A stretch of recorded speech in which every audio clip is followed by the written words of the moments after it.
Heyo, OmniDogs and OmniKittens. It's OmniDog with my special guest, Tyler Blount, also known as T-Bone, Hello. rocking his Yosagi Yojimbo shirt, which is awesome. And his name is T-Bone, and there's a reason for that. First of all, Tyler Blount equals T-Bone, but eventually we want to call this the Dog and Bone Show, because that's just so stupid it sounds like us. And this is the pilot episode. You're in on the ground level. We're going to do this every Tuesday or Wednesday till tax season comes around again in October or something.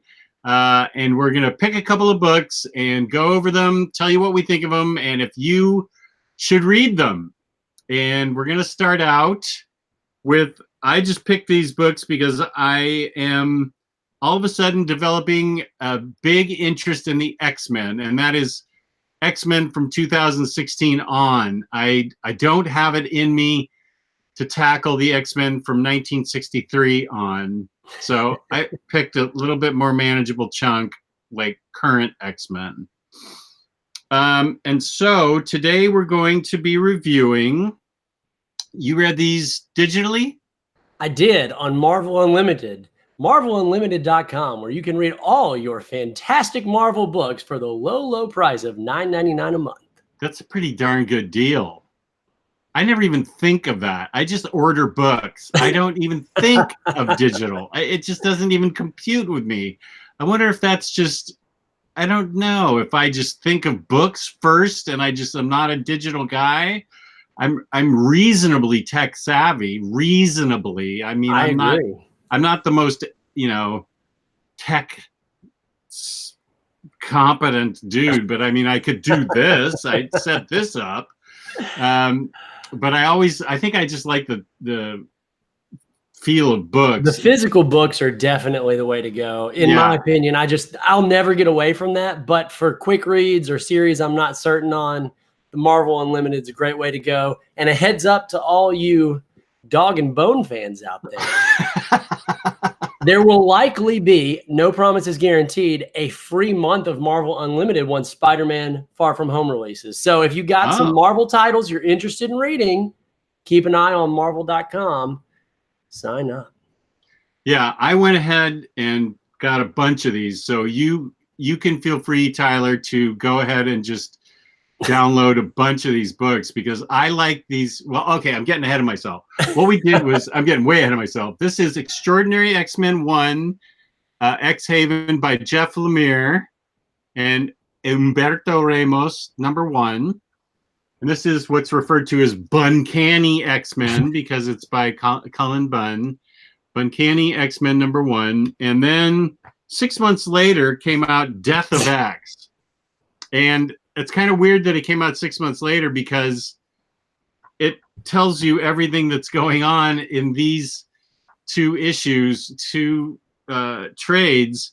I figured it out ahead of time, because in the Infinity event that is included in Hickvengers 1, but is also a separate event, Black Bolt sets off the Terrigen bomb, which lets loose the Terrigen mist across the Earth. Am I right so far? Absolutely. So far, you're on the right track. Okay, good. So far, so good. And I believe that's the Terrigen mist that creates Kamala Khan. Am I right about that? Yes, you are. Okay, good. Good. It's not until later that it turns out, it wasn't until I actually read these two books that I found out not only does it kill X-Men, but it sterilizes them, making them, it gives them a disease that they call the Mpox. Mpox. What a clever name. Mpox gives them a disease, and it sterilizes them so they cannot reproduce, and gives the world a new reason to hate them. Oh boy. I mean, let's just start there with that topic before we jump into the books. Okay. How many times, and there's long-term X-Men fans who I'm sure could chime in the comments, but how many times have we seen suddenly X-Men hated by the world and X-Men on the brink of, or mutants, I'm sorry, hated by the world and mutants on the brink of extinction? House of M certainly happened. I don't know. I'm sure people could chime in the comments, and some of the futuristic stories like Days of Future Past and other things like mutants on the brink of extinction. I don't know. It's an interesting story that just kind of loses a little bit of its, I feel like, luster the more times they revisit it. Well, I think one of the issues is that you and I are longtime comic book fans, and that comic books go in like 7-year cycles. And so like every 7 years you get reboots like New 52 and Rebirth. And I think they recycle these stories to capture new readers' attention. But we're old readers, and so we're like, well, didn't this just happen a few years ago where mutant kind was extinct and the world hated them? And they decide, and here's the other thing, even though the world hates them, the mutants say, we're going to save you anyway. Right. And part of me doesn't blame Cyclops for saying, F you, world, we're done with you.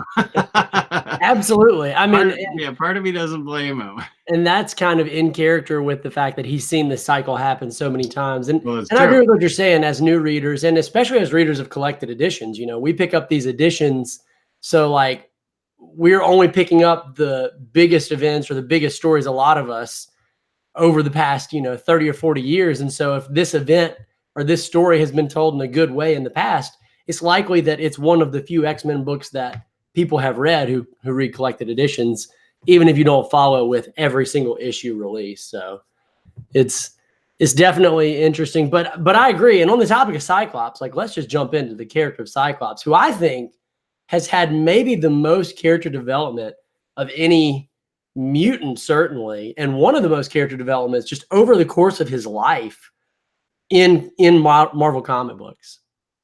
And are we talking about him in Death of X or just in general? Well, just in general. I mean, he goes from, teenager to like leader of the team to wanting to be his own man to starting his own team, and just the evolution of the character all the way to where he started of Magneto's totally wrong to Magneto's more right than maybe anybody else, even though he's not quite willing to cross all of the lines Magneto crossed. Like, he certainly becomes an anti-hero and more Magneto-esque than any other hero, for sure, that we've seen. And simultaneously, which we see in the other book that we read, Uncanny X-Men, and this has been going on for maybe a decade, if not longer, Magneto has actually shifted down towards Cyclops. So Cyclops kind of come towards Magneto, and Magneto's kind of come towards Cyclops. Right. And they almost occupy a similar space in terms of character and character development. Their pasts are different, but their presents are very similar. Right. And it leads to really interesting dynamics. So I love the character development of Cyclops. Just as a character as a whole, I think he's really interesting. I think the poor representation he's had in the movies are just a tragedy. I mean, if you go back and you look at X-Men 1 through 3, like Cyclops' entire role in those films is just to make Wolverine look cool. Like absolutely. Wait, does he even survive through film number 2, or when does Jean kill him? So in film number 3, he had signed on to do Superman Returns, and that was directed by Bryan Singer, who did X2. And so he couldn't come back. I guess there was a filming conflict, so they just killed him off screen. Oh, that was in 3? Killed him off screen at the beginning of 3. Jean kills him, I believe. Yeah, with like a big wave or something. Yeah, and I've only seen it one time, but that's my recollection of it. Yeah. But, like, if you go back and watch that film, like, they get in Cyclops' car and NSYNC is on his radio or something like that, Backstreet Boys. Like, everything about the character is just, like, literally there to be lame and make Wolverine look cool. Like, you find yourself being like, yeah, Wolverine and Jean should totally get together. And then you're like, wait a second. Why are you rooting for someone to cheat on somebody with somebody else? Like, what?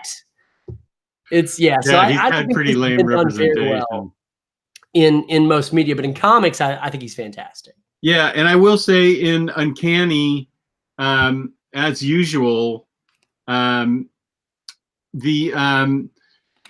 other most interesting character is Magneto, who has been the most interesting character for a while now, I think. He has Bunn has written a couple of Magneto books that are really good. Really good. And I think that Magneto is a complex character that is, you really don't know what his motives are. He usually follows through on what he promises to do. But he's always like the last person. They're always like, I have a plan. Somebody says, Storm says, I have a plan, or Emma Frost. And they're like, well, what is it? And she goes, I'll tell you in a second. And then at the end of the story, it's Magneto, and he shows up and he's promising to do something. But I will say that we can start with Uncanny X-Men, and we'll start with the easiest part, and that is the part everyone loves to hate, and that's Greg Land's art. Absolutely. So a lot of controversial artists on these books, but Greg Land, right? Controversial. And I'm going to say something controversial. I don't mind it. I think it's serviceable. I get that. I think it takes a more of a seasoned pro for Marvel books than I am to understand the hatred that Greg Land gets. This all looks very pretty to me. It doesn't look like traced or porn star faces or anything to me. It all looks very nice and sharp to me. So I'm not going to knock it. And I guess I get the criticism, but this all looks okay to me. And so I'm not going to knock it. People in the chat can knock me for liking it. That's fine. You're right.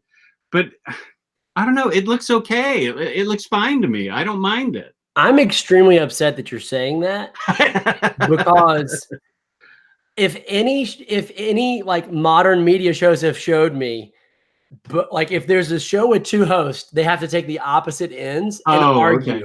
But I also agree. It's serviceable. Like I kind of enjoyed it.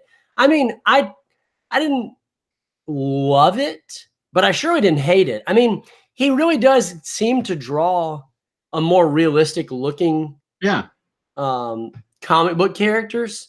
And he is a seasoned vet. I get the faces. The faces are the worst on females. Like the female faces are the worst, especially when you think in the context of everything that he's done and the things he's traced. Those things are the worst in terms of like where he gets them and how he does it. But I actually did enjoy the art. I thought it was pretty good. And it's a very stark contrast to Extraordinary X-Men with Ramos, who we'll get to in just a little bit. But sure. I mean, I liked it. And the inking is also very good. And the inking is a big part of what makes art pop off a page. And I felt like the inking was actually done really well. And the inking is by Jay Leaston. Okay, well, in this book and in a few of the other books, the inking was on point, but I really enjoyed it, especially the colors of the powers. Psylocke's power, Magneto's power was great looking. It really made the pages pop. Some of the Mystique colors I thought were really on point. Yeah, I agree with that. I liked it. I hate to say it because everyone hates on Greg Land, and certainly he's done bad stuff, but I enjoyed it. Yeah, I agree with you. I enjoyed it, and I didn't have a problem with it. I thought it was interesting. I have to say I forget where this happened, but Omar and I talked about it at one point that it seems that Psylocke is now again a British white woman named Betsy Craddock or whatever her name is. Betsy Braddock with ninja powers still. She's still ninja. Yeah, she's still a ninja, and she went from the hot Asian chick to the hot British chick, and that's just odd to me. I mean, like, how does that change, and what explains that change? And I'm sure I'm going to get a comment. Jess, she changed in X-Men 491 panel 5 when Well, I'd like to see it. Somebody leave that comment. Let us know. okay, yeah, tell us I don't know when exactly she changed, because I liked old Psylocke a lot. The one that appeared in Uncanny X-Force. Yeah. And the Apocalypse movie with Olivia Munn. That was cool. But as far as Cullen Bunn's writing, I enjoyed it. This was you enjoyed the story. I did enjoy the story. It was X-Men going to protect mutant healers. There are healers around that are protecting people, and this renegade group of dirtbags called what are they called again? Dark Striders, Dark Stalkers, Dark Riders. Dark Riders. Okay. Feel that it spits in the face of natural selection. Only the strong are meant to survive. These are the Dark Riders. They serve. Spoiler alert: that's not a good motto to live by when you're fighting against Magneto. They go around killing healers. So Magneto and the other X-Men that are still around on Genosha form a group to go find and protect healers around and gather them up, protect them from the Dark Riders, because healers are extremely important. And these Dark Riders have done a very precision killing job on all the healers so far. So that's where all the action comes from. That's where all the drama comes from. Finding the healers, protecting the healers, and the mayhem that ensues once the X-Men that are protecting the healers confront the Dark Riders. And of course, Magneto's super secret plan to defeat the Dark Riders. So what did you think of the story that was written about these and Phantom X is in it too, which I always love. Yeah, there was a great B plot there. Yeah, with Phantom X and Mystique that was interesting, and I was interested to see where that goes. You know, for me personally, whenever I start out with an X-Men book, there's so many mutants and there's so many X-Men, and I'm familiar enough. I've read a lot of Claremont's run. I think the first 3 omnibus plus a little more of Claremont's run, and then some of the 90s stuff, and then some of the early 90s, and then some of the late 90s, and then you know, not much in the early 2000s. And then I kind of picked back up with modern X-Men. So I've got a decent, I feel like, grasp on the X-Men, but I'm no expert for sure. But to me either. Every time I read the X-Men, my enjoyment level seems to come down to one thing: who's on the roster, who's on the team. Do I like the characters? Do I relate with the characters? And a lot of that for me, and probably a lot of other 90s kids, is do they match up to the 90s animated show? Because that was a lot of people, including my own, our first introduction to the X-Men. Oh, okay. You know, the classic Scott, Jean, Wolverine, Beast, Gambit, Rogue, Professor X team, Storm. So off the bat, I didn't just love the roster from this particular book. Mm-hmm. And FYI, there's going to be some story spoilers. Correct? Yeah, well, yeah, let's run over who the team is. Okay, that'd be great. There's Sabretooth.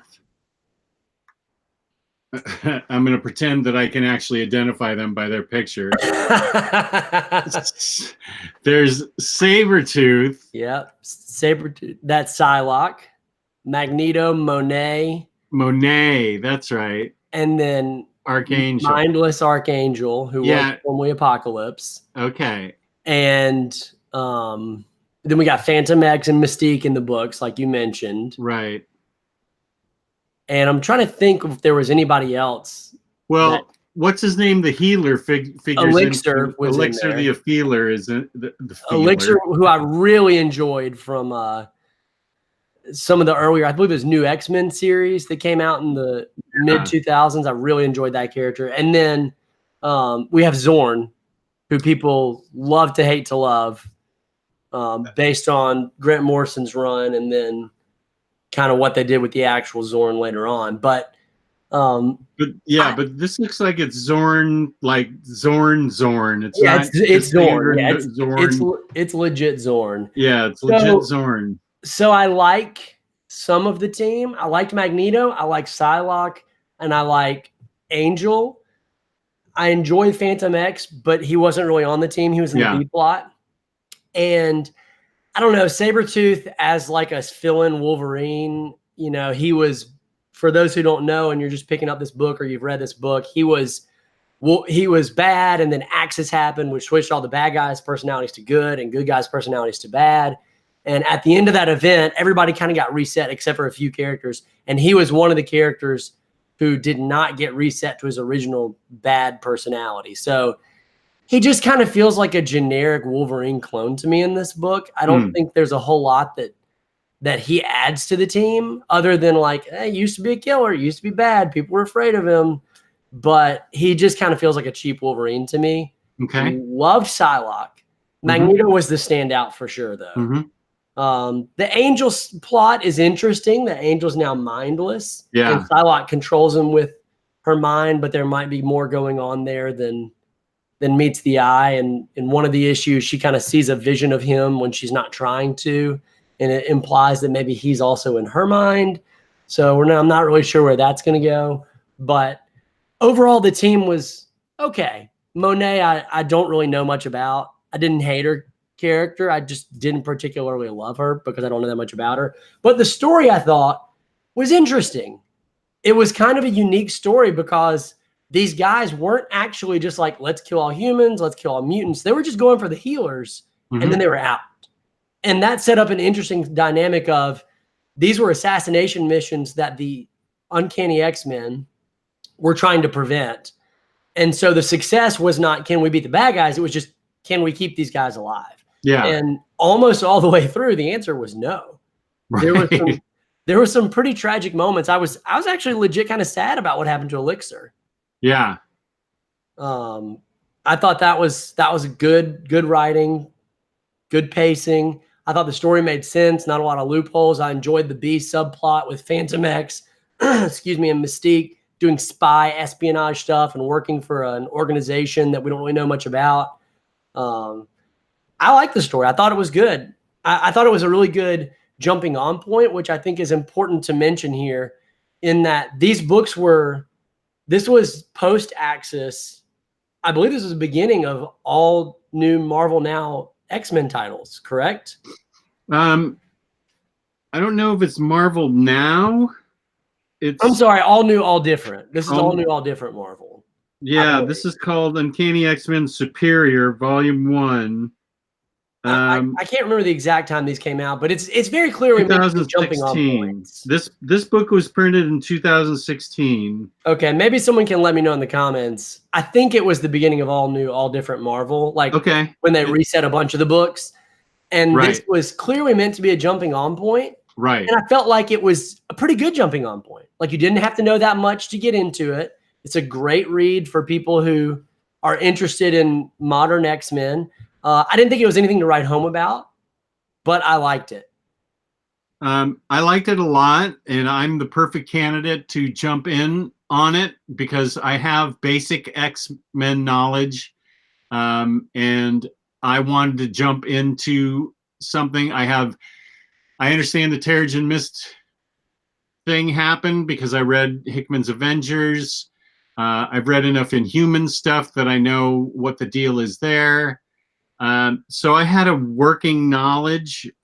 So not only did I like this well enough to say that I can recommend it, but I also bought trade paperbacks 2, 3, and 4 for this because I want to keep reading it and find out what else happens.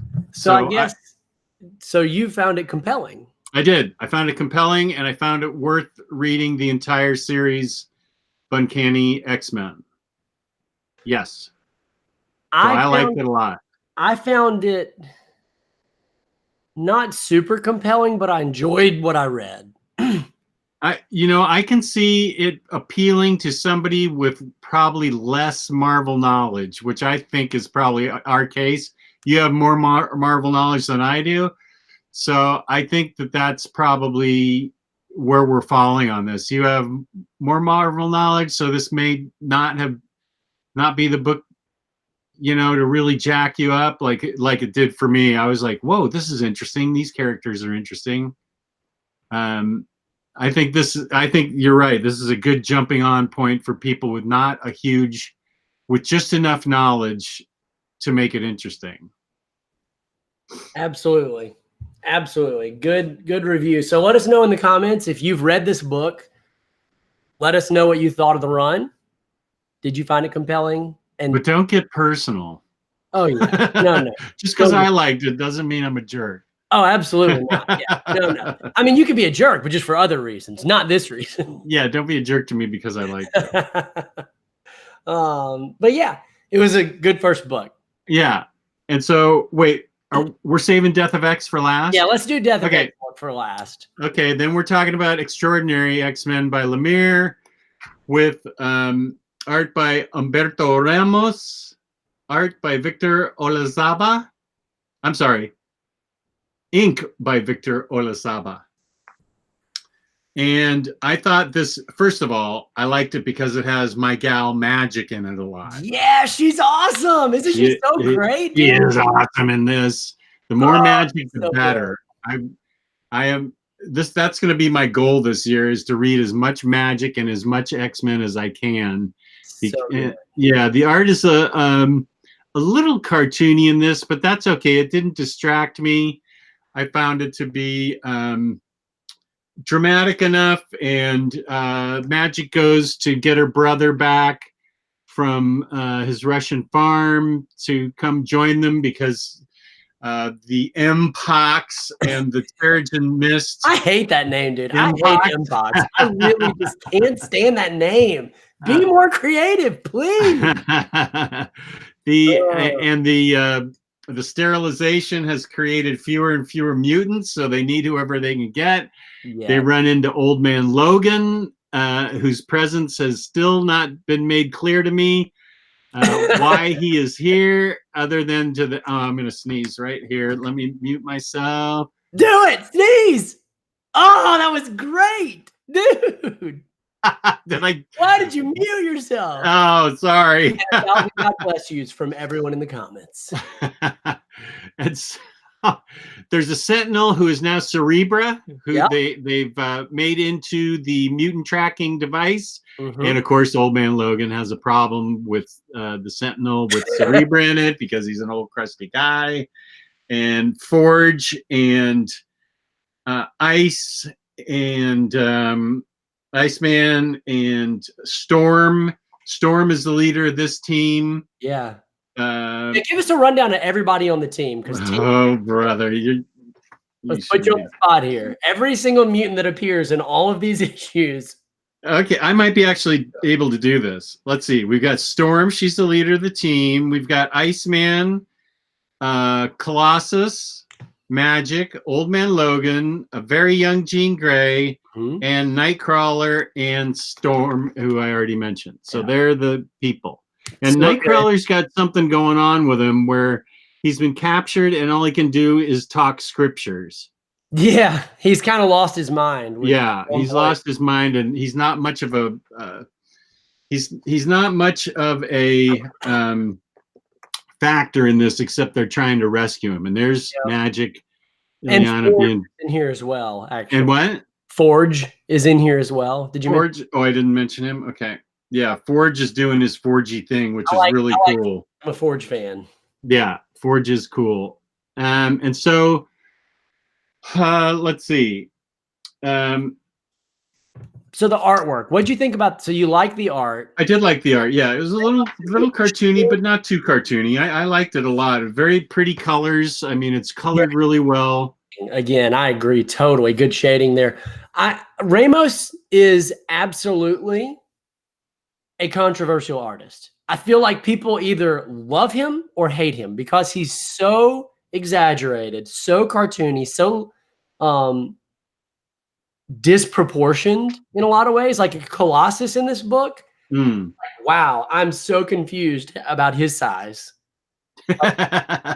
Now, like extremely wide, as opposed to just like a built buff dude.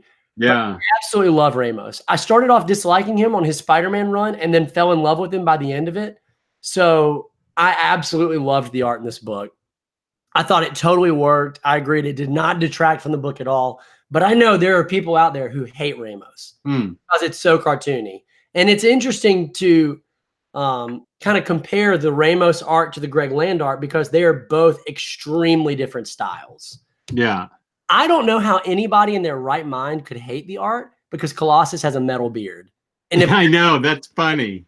I don't know what is. Like bearded Colossus is best Colossus. And here we have the real villain in the story, Magic and Colossus. The thing is that the Haven, new X Haven is set up in limbo and is protected from all the demons by a bunch of spells set up by Magic.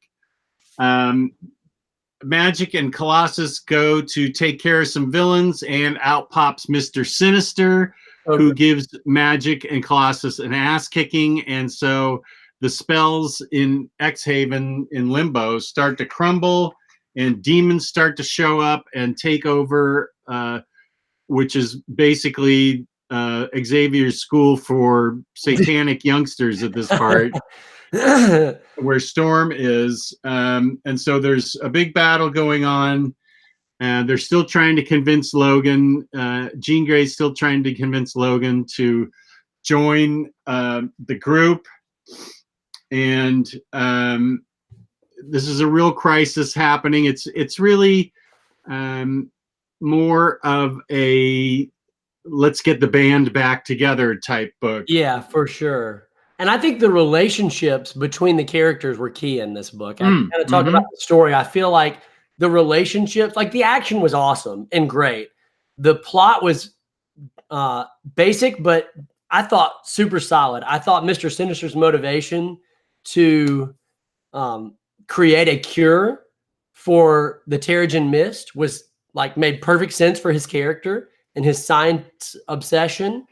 But the relationships were the standout part, particularly in between Logan and Jean, who both did not originally want to join the team.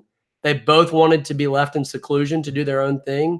And they kind of latch on to that feeling and immediately have this bond, which I thought was really enjoyable and really, really nice and sweet. But it's totally a friendship bond because Jean's about 15 and Old Man Logan's about 70. 700, because he was born in like the Civil War era. So yeah, absolutely agree. Like, let's make that clear. There's no romantic involvement. No. In fact, their banter back and forth was great. The reason that Logan doesn't want to join is he's afraid based on what happened in his timeline and what he did to the X-Men. And Jean, I'll protect you. I'll make sure that nothing happens to them and you.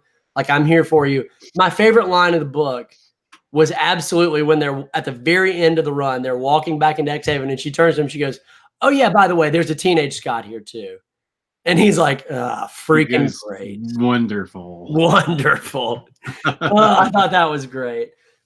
But the relationships to me were very standout. I love Mr. Sinister as a villain. You can throw him in any X-Men book and I'm happy. I think he's a great, intimidating, powerful, psychotic villain that worked really well. One other part of the story I really enjoyed was I love when Jean and Logan first meet and Logan says, "Wait a second, how are you alive?" And she says, "Well, I'm from the past. It's complicated." And then she goes, "Wait, how are you alive?" And he goes, "I'm from the future. Kind of. It's complicated." And they're both just kind of like, time travel stuff. Of course. I'm from a different past. You're from a different future. It's fine. Yeah, I will say that I like the plot and the story of this enough. If you haven't seen my haul yet that I did last night. It was massively crazy. Where of course I bought the other 3 books in this line for Extraordinary X-Men because I found this compelling. I wanted to read more of this. I want to find out. Of course, it's got magic in it, and I like Jean Grey. And Mohawk Storm and Bearded Colossus. Bearded metal Colossus. How does that even happen? I don't know, but I'm in love with it. And Storm is doing a good job of leading the team. To me, my X-Men, I believed it. So yeah, me too. I found it very compelling, and I want to read more. So, I mean, 2, 3, and 4 volumes are here, and I'm going to read them this week. Absolutely agree. Me too. Very compelling. There was no necessarily like a hook at the end of the story that's like, oh, big mystery, other Right. than Storm has been seeing in her mind Oh, yeah. Professor X, and then she believes it to just be like, oh, he's, his spirit is encouraging her. But I'll be interested to see if they pick that up as some type of a plot line moving forward. But very compelling. My favorite of the 3 books by far. If you're into X-Men at all, give it a shot. Yeah, I agree. Pick it up, read it on Marvel Unlimited next month for free or for like a penny or whatever they charge you, and give it a go. I think it'll be worth your time, and I think you'll enjoy it.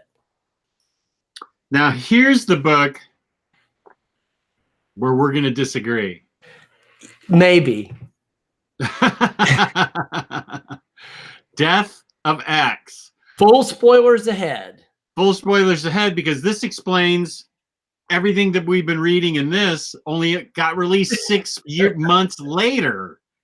It explains everything about the Mpox and the Terrigen Mist and what happened to Scott Summers and the clash between the Inhumans and the X-Men, and it should have been released like 3 months before these books, and it came out 6 months later. Yeah. Can you imagine if they did release this 3 months before and then said, you want to know more about what happens to the X-Men and the Inhumans?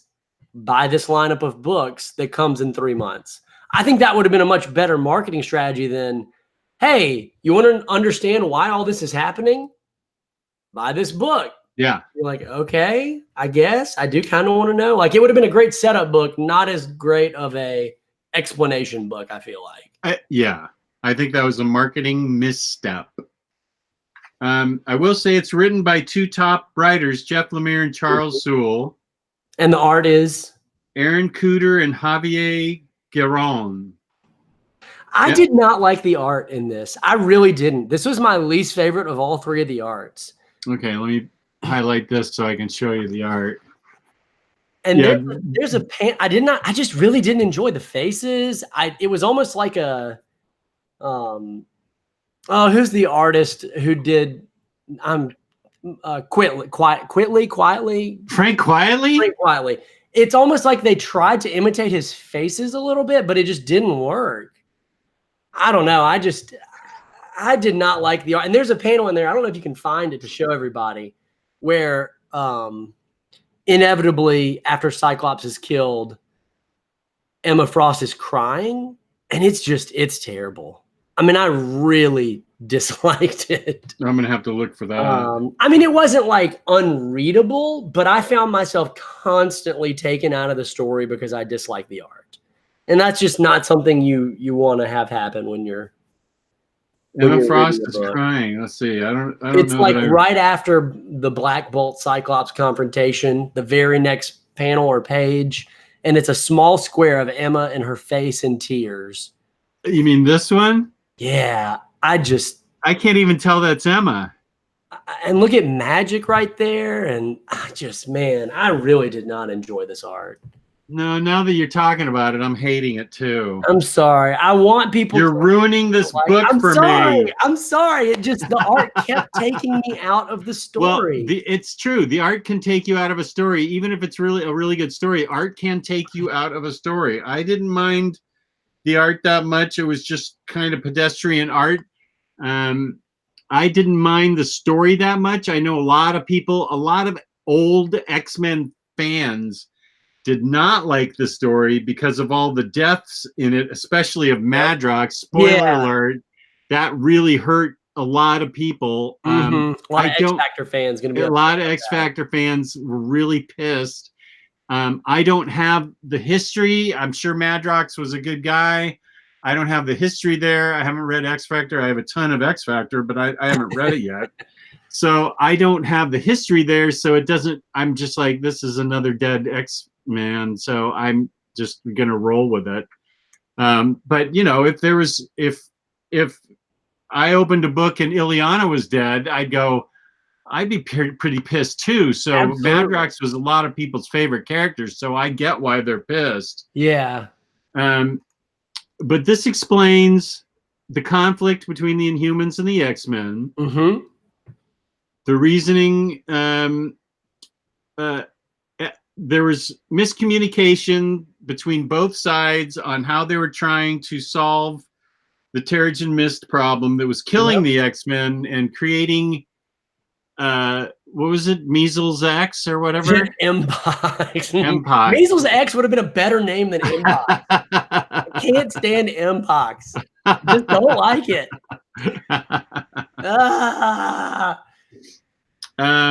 So yeah, Black Bolt, this is what happens to Scott Summers. Black Bolt opens his mouth and destroys Scott Summers because Scott Summers, they worked on two fronts, the X-Men. Aurora tries to go peaceful, and Scott decides, no, I'm taking matters into my own hands. We're going to war. And Black Bolt decides to blast him from the face of the earth. And then in the big twist, the big reveal, spoiler alert, it was never really Cyclops. Oh, right. It was actually Emma Frost making everyone think that Cyclops was alive. And what's interesting is, as I read the book, I was texting Jess, being like, I hate this. I do not like this, because I felt like the characterization of Storm and her method to going to see Medusa, was this intentional? Like, let's work together. And then there's a moment in the book where very organically, the Inhumans and X-Men get at odds, where the Inhumans are trying to stop the Terrigen Mist from hitting a city and hurting the mutants. The X-Men Storm and the X-Men show up, and one of the new Inhumans has an ability that can basically knock everybody out and put everybody to sleep. So he uses that ability to knock everybody out, including the X-Men. And he did it literally just trying to help people. Right. But the X-Men wake up super pissed. And they're like, bro, we're on the same team and you're knocking us out. Maybe we'll fight you. Like, don't use your powers on us. Maybe you are the aggressors here. It was an interesting writing choice to very clearly, what I thought happened in this book happened in Civil War. And this is part of the reason I didn't enjoy the book maybe as much as you, which was when I went into the event of Civil War, they presented it as Iron Man, Captain America, two opposing ideas. Neither one are right, neither one are wrong. As you get into the Civil War event, it's very clear Iron Man's wrong. Like, extremely clear. Right. By the end, Iron Man's the villain. Like, he's absolutely in the wrong. And in this, I wish they had presented it better as like, hey, both sides are kind of in the right and kind of in the wrong. But it was very clear, like, Inhumans, hope, excitement, new powers, very much the good guys. Cyclops, bad mutants, very much the aggressors, very much out of control.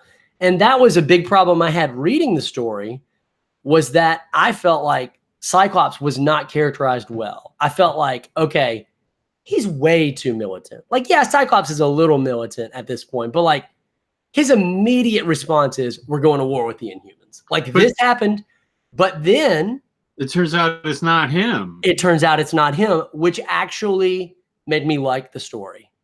Like, because that was Emma Frost's because it was Emma version it makes of him. Perfect sense for that to be Emma Frost's version of him and how she imagined it. So the whole time I'm like, Cyclops would not do this. And I was right.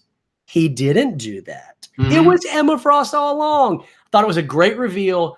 I can see why fans would be upset at not only the Madrox's death, but the fact that Cyclops died pretty much instantly and meaninglessly. Like, as a character who you would want to have this grand, awesome, go out like a boss death, when you find out that he just died. Like, the very beginning, he's dead. He got the mutant mumps. Got the M mumps. Yeah. And just instantly died. But that is the story. And that's what makes the story great, is Emma felt that way.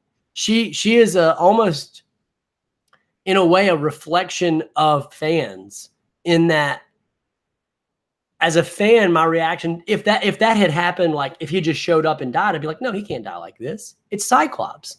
And so she takes the place of the reader who loves Cyclops and goes, no, he can't die like that.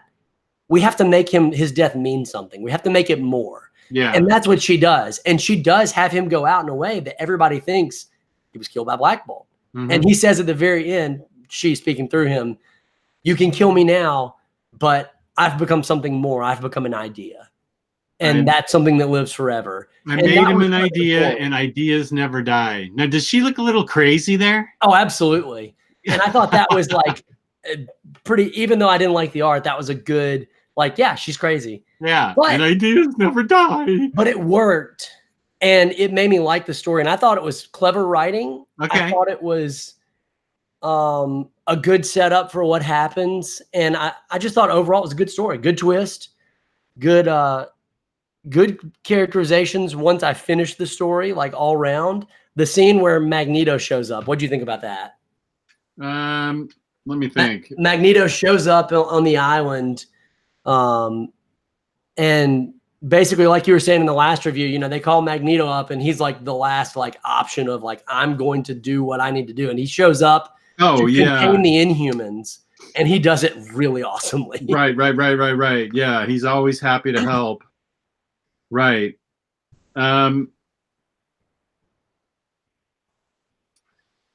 Yeah, no, I liked it. I'm going over the part where he showed up because I forgot it for a second. But that's yeah, and he boxes them all in with all these steel girders. Yeah. Yeah, you know, I think for longtime readers of X-Men, I can see why they didn't care for this. But I think for recent readers of X-Men like me, it appealed to me. I thought it was interesting. It showed me two sides of a story. I like the idea that Scott went out as an idea and a martyr and a rallying cry, instead of just, you know, succumbing to the mutant chicken pox. And I liked one thing that disturbed me was the look on Emma's face at the very last panel when she said that he's gonna be an idea.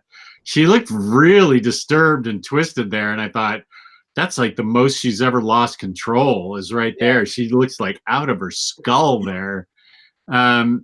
But anything that has the Stepford Cuckoos in it and Emma Frost, I am all about. So I know a lot of longtime X-Men fans probably did not like Death of X, and I don't blame you. But I didn't hate it. I didn't hate it, and it informed what was going on in the other books. So if you're a newbie, I think you should read it. If you've been reading X-Men for more than 2 years, you probably shouldn't read it. Yeah, and the only consolation that we have as X-Men fans is that none of it's permanent. Characters die, they come back, they come from alternate dimensions, they resurface, they fake their deaths. Like, Jamie Madrox will be back. Oh yeah, there was a clone of his that did not get killed somehow in that. So it's like, yeah, there will always be a return to the characters you love in comics if they're killed off. Yeah. Like the old saying was, you can never bring back the two people that never come back are Uncle Ben and Bucky. And then Bucky came back, and it was like, it basically set the stage for, okay, anybody is like game to come back. So that's par for the course with X-Men. So, you know, don't be too upset if your favorite character dies. They'll be back. Yeah, I agree. So there you go. There you have it. Those are our reviews of Extraordinary X-Men, Uncanny X-Men, and Death of X on the OmniDog and T-Bone show. OmniDog and T-Bone. There it is. We have a theme song already. So we'll be doing this weekly where we review a couple books and give you part of our sparkling personalities. I wanted to get T-Bone on because the internet needs more of him. All righty then. When Jess originally asked me to do the show, he was not in his right mind, and I thought for sure he would forget about it. I'm always in my right mind. I don't drink anymore. Surgery, my brother. What's that? Not after your surgery, my brother. Oh, did I ask you after my surgery? I don't even remember. Oh, I don't remember that. We I had could like have been an hour-long phone call, and I was like, "You'll never remember this." But I did. You remembered. I did remember it. I don't remember the phone call, but I did remember this. It was after my surgery. Yeah, all bets are off. I was high as a kite when I got out of the hospital. That's hilarious. But I did put it in my phone. That's funny. That is extremely funny. Oh man! And if there's any books that you guys want us to review on the show, you never know what can happen. Drop them in the comments. Yeah, we can do every week. We can do like 3 skinny Marvel trades or DC trades, something like that. I don't think we can do an omnibus. I think that's just too much for us to do in a week. But we can do 3 skinny trades and review them. So if you have stuff you want us to review, yeah, let us know. That'd be great. Otherwise, you're at our mercy, and it could be, anything. And go ahead and slap a like on this video. Subscribe if you haven't already to the OmniDog, and drop a comment today to be entered into a contest to win the Ultimate Spider-Man Volume 6 Omnibus. This is totally a legit omnibus that really does exist. Believe me, you could win it. Ultimate Spider-Man Volume 6 is so good. It doesn't exist. It's fake. It's not. Yeah, no, I have nothing to do with this. Nothing. You could win. Believe me, it could happen. Yeah, no, it doesn't exist. It doesn't exist. No. You should leave a comment. Leave a comment, but don't expect a thing. Okay, thank you for tuning in. I appreciate it. We both appreciate it, and we hope you enjoyed the show. We hope you tune in next week for the OmniDog and T-Bone review show. Peace and love. Peace and love.